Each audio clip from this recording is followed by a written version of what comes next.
Henry David Thoreau described Cape Cod as the bared and bended arm of Massachusetts.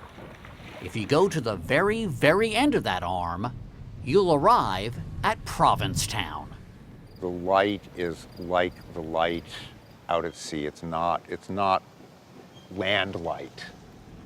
Just 3 miles long and 2 streets wide, the town is surrounded on 3 sides by water, hence that glorious light.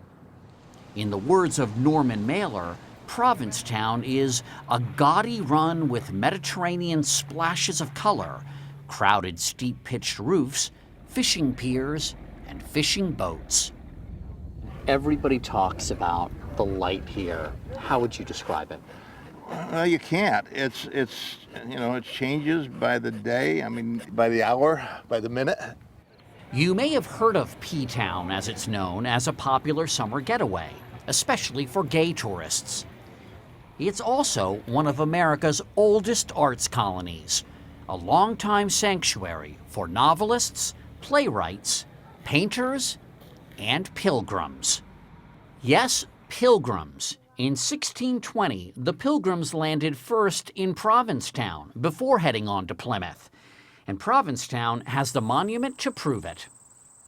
The monument's kind of like the beacon of Provincetown. Rob Costa operates Art's Dune Tours, founded by his father in 1946. Only dune tours and shack dwellers are allowed into this trails here. Out here, a who's who of American artists have found inspiration and solitude in the rustic dune shacks perched precariously on these wild and shifting sands. And some of the great artists, writers and painters that have spent time in these shacks. God, there's a lot, but Jack Kerouac, Sinclair Lewis, Jackson Pollock, E.E. Cummings. Add to that list 2 of the greatest American playwrights of the 20th century, Eugene O'Neill and Tennessee Williams. They say he wrote some of the last finishing touches of A Streetcar Named Desire there, and they claim Marlon Brando did in fact walk across the dunes to audition for his role in that production, in that shack.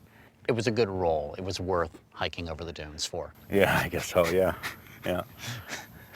And out here, if you scream Stella, no one can hear you. A century ago, Provincetown's beaches were crowded with aspiring artists. And if you were in the front row of your painting class, one of your jobs was to keep mosquitoes off the models. Chris McCarthy is executive director of the Provincetown Art Association and Museum, which recently celebrated its 100th birthday. If you look at American art history, Provincetown has hit every mark, from Impressionism to Post-Impressionism to Abstract Expressionism to Modernism to Contemporary. The gamut of American artists at one point or another came through Provincetown. This became a required stop. It was a required stop. There was so much art being produced at one time, it was used as currency. The town doctor amassed an incredible art collection because he swapped artwork for services. Geez, now that is an insurance plan that doctor was happy about. Absolutely. This Motherwell is my copay. The Milton Avery was a copay. That's tremendous. Artists like Philip Mallicoat painted year-round, bringing even the dead of winter to light. You can feel the wind, the bluster, the cold through the palette and the way that he created the composition in this painting, which is beautiful. The message, don't be scared of a Cape Cod winter. Some of the finest pictures have come out of Cape Cod winters as far as I'm concerned. If you are bold enough to be here in the wintertime, you get to experience this firsthand. Come February, we could be walking right here and not see a soul. We met Pulitzer Prize-winning author Michael Cunningham in October, when the town was already going into hibernation. And when you first came here, did you think, this is really quiet? 30 years ago, Cunningham survived his first Provincetown winter, barely.